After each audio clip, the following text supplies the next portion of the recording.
Hello and welcome. Assalamu alaikum, all my dear students. I hope all of you are doing great, having great time. Exam की preparation मजे में चल रही होगी. My good wishes are with you, my best wishes are with you. Allah आप सबको कामयाब करे इंशाअल्लाह ताला. तो आज के इस वीडियो में हम डिस्कस करने वाले हैं क्लास 11th के फिजिक्स के इंपॉर्टेंट क्वेश्चंस. आपको मालूम है now J K board exams are very near और you are desperately waiting for most important questions. इस वीडियो में हम आपके साथ डिस्कस करेंगे कि फिजिक्स के किस चैप्टर से कौन कौन से क्वेश्चंस इंपॉर्टेंट हैं, किन क्वेश्चंस के आने के चांसेस मैक्सिमम होते हैं, कौन से क्वेश्चंस रिपीटेडली पूछे जाते हैं. तो वो सारा हम इस वीडियो में डिस्कस करेंगे और ये हम चैप्टर वाइज करेंगे. जितने भी फिजिक्स में चैप्टर्स है, हर एक चैप्टर में कौन से क्वेश्चंस इंपॉर्टेंट है, कौन से क्वेश्चंस प्रायोरिटी बेसिस पे करने होंगे, वो हमने यहां पे बना लिया है. तो चलिए let's start. Class 11th physics का guess important questions, most important questions जिनको प्रायोरिटी बेसिस पे आपको करना पड़ेगा. सबसे पहला चैप्टर जो है दैट इज बेटा मेरा यूनिट्स एंड डायमेंशंस. सबसे पहले आप बेटा क्या करोगे, यूनिट्स एंड डायमेंशंस में सबसे पहले आप एक तो कुछ टर्म्स डिफाइन करोगे. जैसे हमारे पास है पार्सेक, हमारे पास है सॉलिड एंगल और light year and astronomical unit. कभी कभी दो दो मार्क्स वाले क्वेश्चंस पूछे जाते हैं. तो इन ये डेफिनेशंस वन लाइनर या एक एक डेढ़ लाइंस में या जिसमें आपकी डेफिनेशन कंप्लीट होती है. उसके बाद फंडामेंटल एंड डेराइव्ड यूनिट्स क्या होते हैं, इनकी एग्जांपल्स भी याद रखिए. अच्छा, यूनिट कन्वर्जन से क्वेश्चन आता है. जैसे जूल को किस तरह से अर्ग्स में कन्वर्ट करोगे या न्यूटन को डाइन में कैसे कन्वर्ट करोगे. तो क्वेश्चन पूछा जाता है जैसे 1 न्यूटन कितने डाइन होता है and how will you convert 1 newton into dyne. तो यूनिट कन्वर्शन पे क्वेश्चन आता है. सबसे इंपॉर्टेंट क्वेश्चन जो है फर्स्ट चैप्टर में सबसे इंपॉर्टेंट दैट्स डायमेंशनल फॉर्मूला. तो डायमेंशनल आपको वहां से कुछ जैसे pressure, work, Planck's constant, gravitation ये दिए होंगे. आपको डायमेंशनल फॉर्मूला बतानी होगी. जैसे सबसे इंपॉर्टेंट कौन है जिनकी आप डायमेंशनल फॉर्मूला प्रैक्टिस करोगे, एक तो बेटा आप करोगे प्रेशर, उसके बाद work, Planck's constant, gravitational constant, linear and angular momentum and wonder. This is one of the most important question. ये कभी 3 मार्क्स वाला भी क्वेश्चन आता है, 2 मार्क्स वाला भी. आपको ये जो है ना, ये P plus A upon V square V minus B is equal to RT. बेटा यहां से आपको डायमेंशनल फॉर्मूला निकालनी होती है कॉन्स्टेंट्स, वॉन्डर वॉल्स कॉन्स्टेंट्स. इसमें वॉन्डर वॉल्स कॉन्स्टेंट A और B है जिनको वॉन्डर वॉल्स कॉन्स्टेंट्स कहते हैं. तो ये क्वेश्चन बड़ा इंपॉर्टेंट है, बहुत बार रिपीट हो गया है.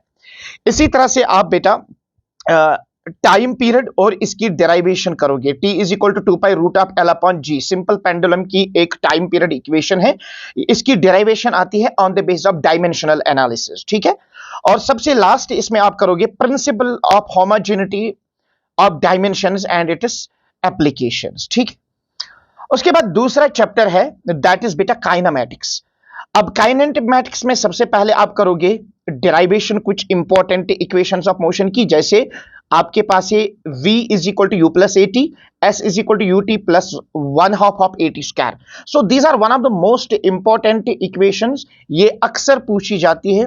एक और इक्वेशन है V square minus U square is equal to 2as, उसकी डेरिवेशन भी आप कर लीजिएगा. ठीक है. तो इनकी डेरिवेशंस आती हैं आपको, 3 मार्क्स वाली भी आ सकती है. तो ये डेरिवेशंस आप लर्न कीजिएगा अच्छे से. एक तो ये वाली इक्वेशन, एक तो ये वाली v is equal to U plus A T, और दूसरी equation s is equal to U T plus 1/2 of A T square. अच्छा, what is average velocity and instantaneous velocity, graphically कैसे डिटरमाइन की जाती है वो देखिएगा. And what is uniformly accelerated motion. अच्छा, यूनिट वेक्टर क्या होता है और वेक्टर रेजोल्यूशन क्या होता है, यहां से क्वेश्चन पूछा जाता है. इसमें आपको वेक्टर लॉज भी पूछे जा सकते हैं, vector laws of addition subtraction वो पूछा जाता है. अच्छा, सबसे इंपॉर्टेंट क्वेश्चन जो यहां से है काइनेमैटिक्स से, जो बार बार रिपीट होता है, 5 मार्क्स वाला क्वेश्चन आ सकता है. प्रोजेक्टाइल डिफाइन करना है, व्हाट इज प्रोजेक्टाइल, और आपको कुछ डेरिवेशंस करनी है प्रोजेक्टाइल की. एक तो मैक्सिमम हाइट, एक तो टाइम ऑफ फ्लाइट, एक तो हॉरिजॉन्टल रेंज. तो ये बेटा कीजिएगा, अच्छे क्वेश्चंस हैं, यहां से क्वेश्चंस बार बार रिपीट होते हैं। उसके बाद NLM, Newton's laws of motion. Laws of motion से क्वेश्चंस आते हैं, जैसे न्यूटन्स लॉज, इसमें Newton's first law, second law और थर्ड लॉ, ये बेटा कीजिएगा सबसे इंपॉर्टेंट। और इसमें ये भी लर्न कीजिएगा सेकंड लॉ को रियल लॉ क्यों कहते हैं।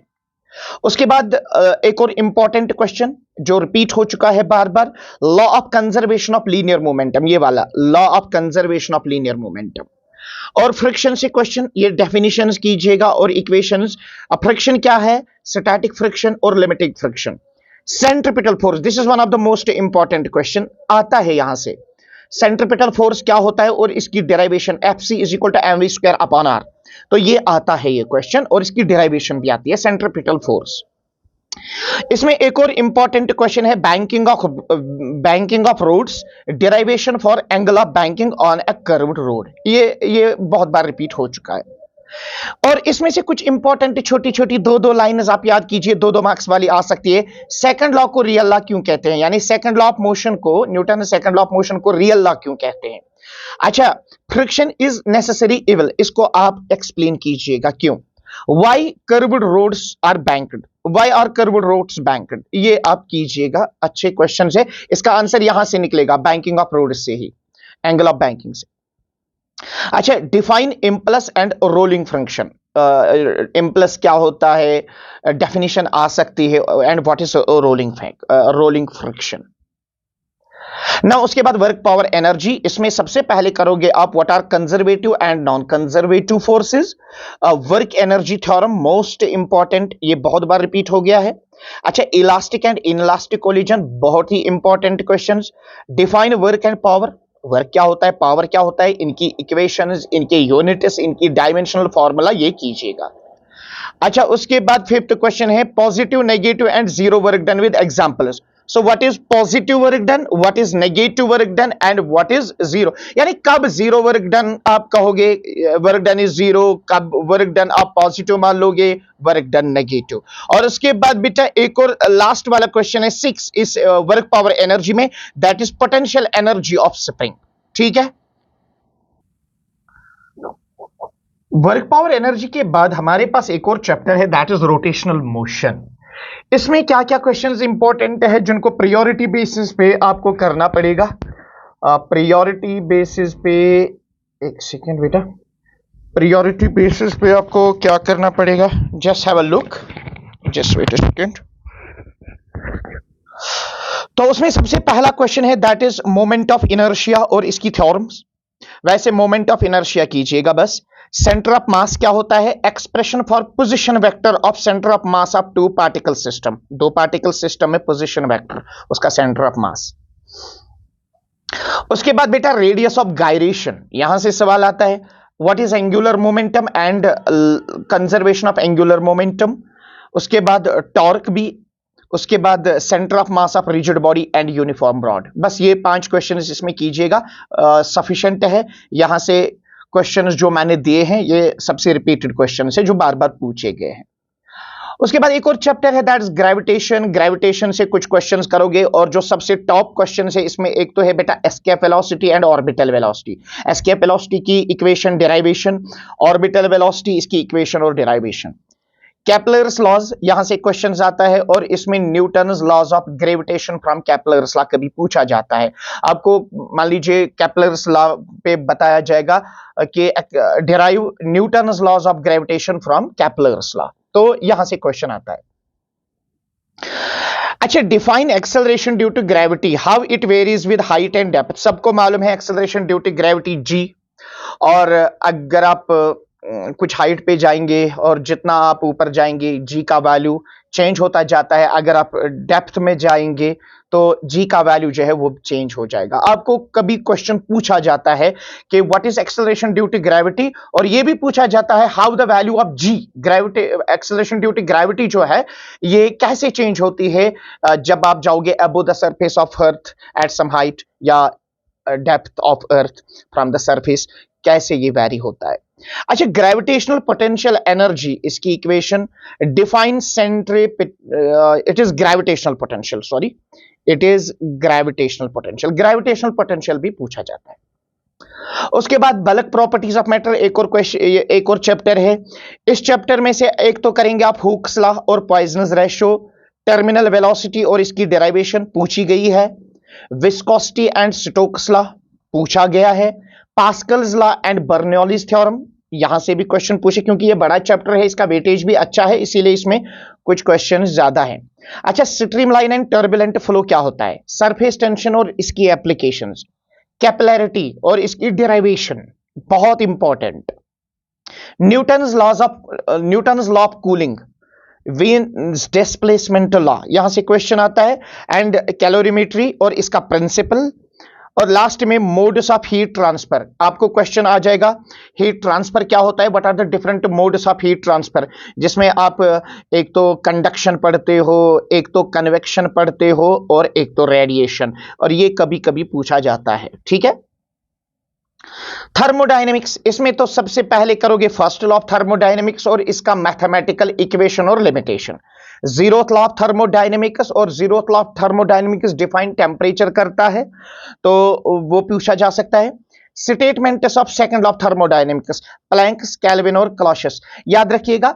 सेकंड लॉ ऑफ थर्मोडायनेमिक्स जो है, इसमें आप जो डेफिनेशन है स्टेटमेंट से सेकंड लॉ ऑफ थर्मोडायनेमिक्स के, वो तो प्लैंक ने भी अपना स्टेटमेंट दिया, केल्विन ने अपना, क्लॉसियस ने अपना, ये तीनों साइंटिस्ट के स्टेटमेंट कीजिए। कभी 2 मार्क्स वाला ऐसे पूछा जाता है, सेकंड लॉ ऑफ थर्मोडायनेमिक्स बताइए प्लैंक स्टेटमेंट, ठीक है, या कभी क्लॉसियस। उसके बाद कुछ इंपॉर्टेंट टर्म्स एक्सप्लेन करनी है, आइडियाबैटिक और isothermal process, reversible and irreversible process, इतना आप करोगे थर्मोडायनेमिक्स में। उसके बाद केटीजी, केटीजी बोले तो kinetic theory of gases, kinetic theory of gases में सबसे पहले इंपॉर्टेंट क्वेश्चन है law of equipartition of energy, this is one of the most important question, do not forget to prepare this question, ये बहुत बार repeat हो चुका है, बहुत बार रिपीट हो चुका है, and do not forget this question, this one of the most important, या कभी 3 मार्क्स वाला, कभी 2 मार्क्स वाला स्टेटमेंट ही पूछा जाता है। अच्छा, what are the postulates of kinetic theory of gases, it is KTG, kinetic theory of gases. कभी पूछा जाता है कि give 5 postulates, 4 postulates, 3 postulates of kinetic theory of gases, बड़ा सिंपल से स्टेटमेंट से वो कीजिए। अच्छा, what is degree of freedom, degree of freedom क्या होता है, monoatomic, diatomic and triatomic gases और इनकी एग्जांपल्स भी कभी आता है ना, which among the following is monoatomic gas, diatomic gas, triatomic gas, या monoatomic gas की डिग्री ऑफ फ्रीडम पूछी जाती है, Cp की वैल्यू पूछी जाती है, Cv की वैल्यू पूछी जाती है, गामा की वैल्यू, पॉइजनस रेशियो जिसको आप कहते हैं। अच्छा, काइनेटिक एनर्जी और temperature relation, this is one of the important, अगर आप कोई गैस ले रहे हो एट सर्टेन टेम्परेचर T, तो आपको उसकी काइनेटिक एनर्जी निकालनी है, उसके लिए सिंपल सी डेरिवेशन है, तो वो कीजिएगा। कुछ टर्म्स डिफाइन करनी है, जैसे average velocity, root mean square velocity and most probable velocity, ये कीजिएगा, and define mean free path क्या होता है। एंड लास्ट में एक और क्वेश्चन है, प्रेशर एक्सर्टेड बाय गैस और उसकी मैथमेटिकल इक्वेशन, ठीक है, यानी गैस का जो प्रेशर होता है, सबसे पहले ये तो बताइए, डिफाइन कीजिए what is pressure of gas और इसका काज क्या है। जैसे कि गैस मॉलिक्यूल्स एक दूसरे के साथ कोलाइड करते हैं, और सबसे इंपॉर्टेंट, वो गैस मॉलिक्यूल्स वॉल्स के साथ टकराते हैं, जब वो वॉल्स के साथ टकराएंगे, the exert force per unit area, that's what we call as the pressure. So उसकी इक्वेशन भी आपको डिराइव करनी होती है, कभी कभी आता है ये क्वेश्चन भी। Now we have, I think it's the last chapter, शायद yes it is the last chapter, that is waves and oscillations. इसके 10 मार्क्स है, तो इसमें मैंने 6 क्वेश्चंस दिए हैं, इनको मिस मत करना, यहां से डेफिनेटली क्वेश्चन आने के चांसेस है। वेव्स एंड ऑसिलेशंस में सबसे important question, define SHM, what is simple harmonic motion, और सिंपल हार्मोनिक मोशन के लिए आपको एक्सप्रेशन डिस्प्लेसमेंट, वेलोसिटी और एक्सेलरेशन के लिए बतानी है। उसके बाद what are transverse and longitudinal waves, इनमें डिफरेंस क्या है, ट्रांसवर्स और लॉन्गिट्यूडनल वेव्स में डिफरेंस क्या है, आता है ये क्वेश्चन, डिफरेंस में आता है, 3 मार्क्स वाला भी आ सकता है, 2 मार्क्स वाला भी। अच्छा, व्हाट आर बीट्स, उनकी फॉर्मेशन कैसे होती है और उनकी फ्रीक्वेंसी, सिंपल पेंडुलम क्या चीज होती है, derivation for time period and frequency, this is important, this is important. Simple pendulum क्या होता है और टाइम पीरियड और फ्रीक्वेंसी की डेरिवेशन आती है। And one of the most important 5 marks वाला क्वेश्चन ये आता है, ये बहुत बार रिपीट हो चुका है, 5 मार्क्स वाला क्वेश्चन आता है। प्रोग्रेसिव वेव्स क्या होती है, characteristics of progressive waves, equations for displacement of plane progressive wave, and last में what are standing waves, strings and organ pipes. तो ये हमने क्लास 11th का कंप्लीट फिजिक्स चैप्टर वाइज आपके साथ डिस्कस किया। इसमें हमने हर एक इंपॉर्टेंट चैप्टर के इंपॉर्टेंट क्वेश्चंस आपके साथ डिस्कस किए। तो अगर आप एक एक चैप्टर प्रिपेयर करते जाओगे तो इन क्वेश्चंस को ध्यान में रखिएगा, इनको मिस मत करना, यहां से काफी फायदा आपको मिलेगा एंड फॉर श्योर यहां से काफी फायदा मिलेगा। ठीक है, आई होप आपको ये पसंद आया होगा। तो अगर अच्छा लगे वीडियो को लाइक कीजिएगा, शेयर कीजिएगा और सब्सक्राइब करना मत भूलिएगा। Thank you so much. Allah हाफिज to all of you. Allah आप सबको कामयाबी दे।